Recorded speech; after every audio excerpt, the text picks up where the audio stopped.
It's been a little while since I've posted something. This is my buddy Sheldon's ride. It's a really nice car. It's got a lot of great stuff in it already, and he's looking to upgrade his Garrett turbo. It's a I think it's a T25 or a T28. I don't know. It's one of those two. But he wants to upgrade this thing to a 14B. We've had some kind of bad luck with airflow, so we're gonna give this a shot. But there's lots of great stuff on this already. It should be a really easy swap, and I'm going to run through the steps here to swap out your turbo.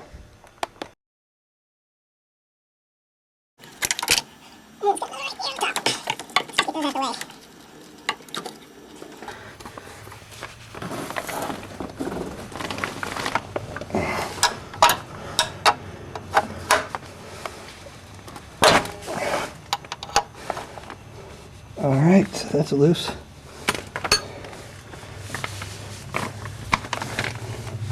Kind of hard doing that with one hand.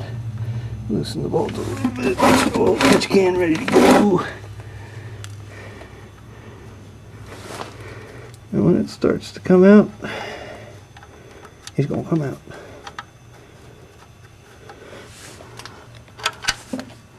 Yay. I'll just throw that there for now. Put that pan in a position where it could drain. Alright. Another thing, coolant. See that? That's called a stopcock. That's at the bottom of the radiator, and basically that's how you drain it. So all we got to do is get a little pan ready to go. And oh my, that's a little pan. I don't know if that's going to be big enough. I know my radiator wouldn't work with it, but let's see if this one works. Now this one's real easy. You just pop that. Get it kind of loose so it can start draining. And the reason why it's not flowing, if you run into this problem, is because you probably forgot to pop the radiator cap.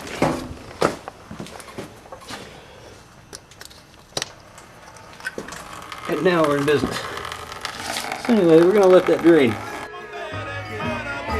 Get up and do the biz, our style is wild. Get up and do the biz, our style is wild. Get up and do the biz, our style is wild. Get up and do the biz, our style is wild.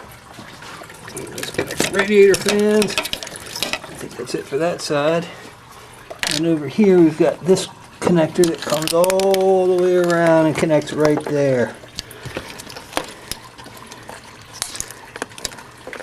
No problem.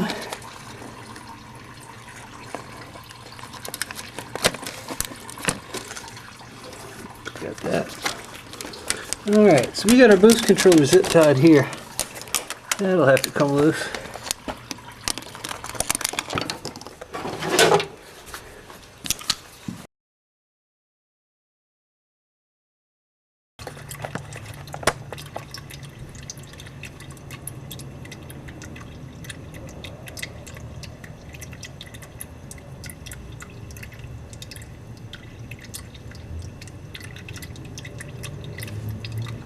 Alright, so we got it all drained.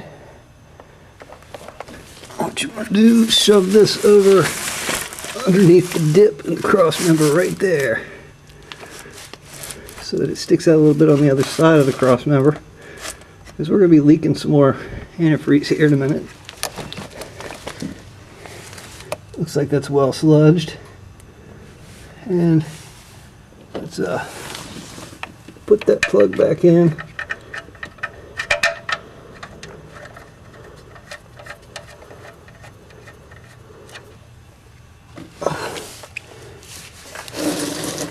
Grab the wrench and tighten that down. Make sure you get that tight.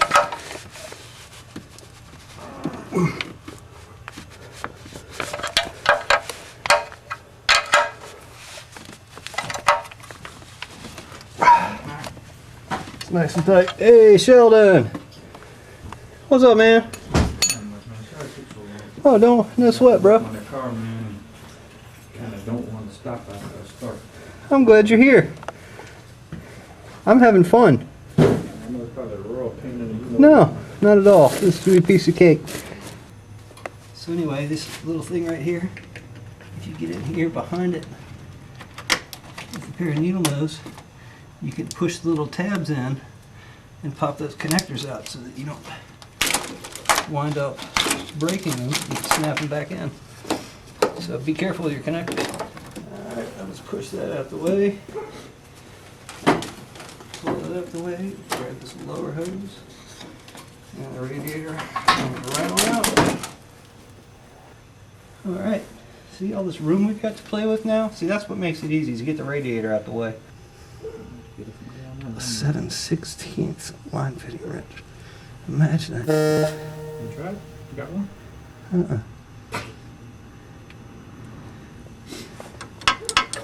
Wow. 7/16. Two great solutions for this. You gonna whack the line and just put a pair of ratchets on there. Yep. That's it.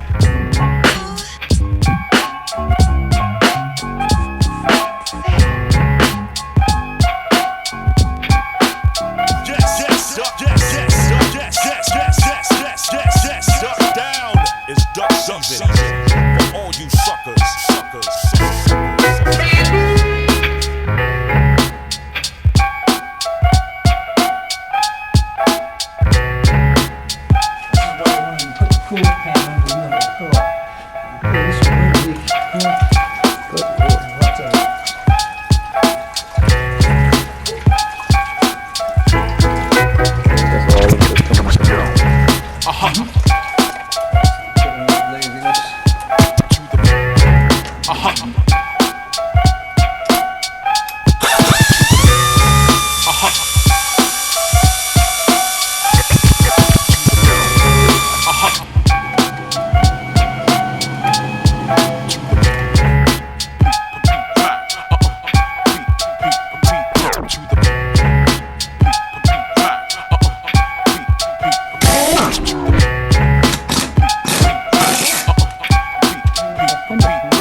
I'm from a world where a man of my complexion makes no laws, and we struggle like madmen, hustling for a top position. My hip-hop style crosses every boundary. I'm from a world where a man of my complexion makes no laws, and we struggle like madmen.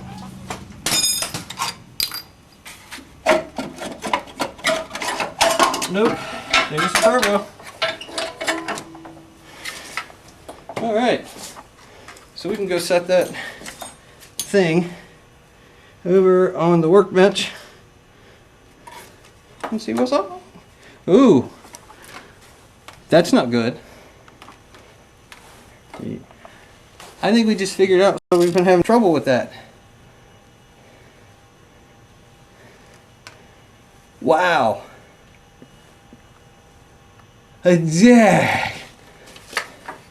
Hold on a second, bro. I think this might be a T28. It's supposed to be. That is the compression ring gasket for a for a T25 with a factory 2G manifold. This car already has an Evo manifold on it, so that thing that wasn't ever necessary. And you can see, because it wasn't necessary, it ended up plugging up. Look at that again. It ended up plugging up the wastegate port. Let's see if we can get a better view in there. Maybe not. The wastegate port and half of the airflow. So that might explain why we were only running a 16 with a car that was purchased supposedly with the T28, and it really is. It is the T28, so we're overjoyed. The 14B's not going back on it. Nothing went wrong with the turbo, didn't touch any vital parts whatsoever. And so, that's getting cleaned up and put back on there. But first I'm going to port it for him. So, check out the other video.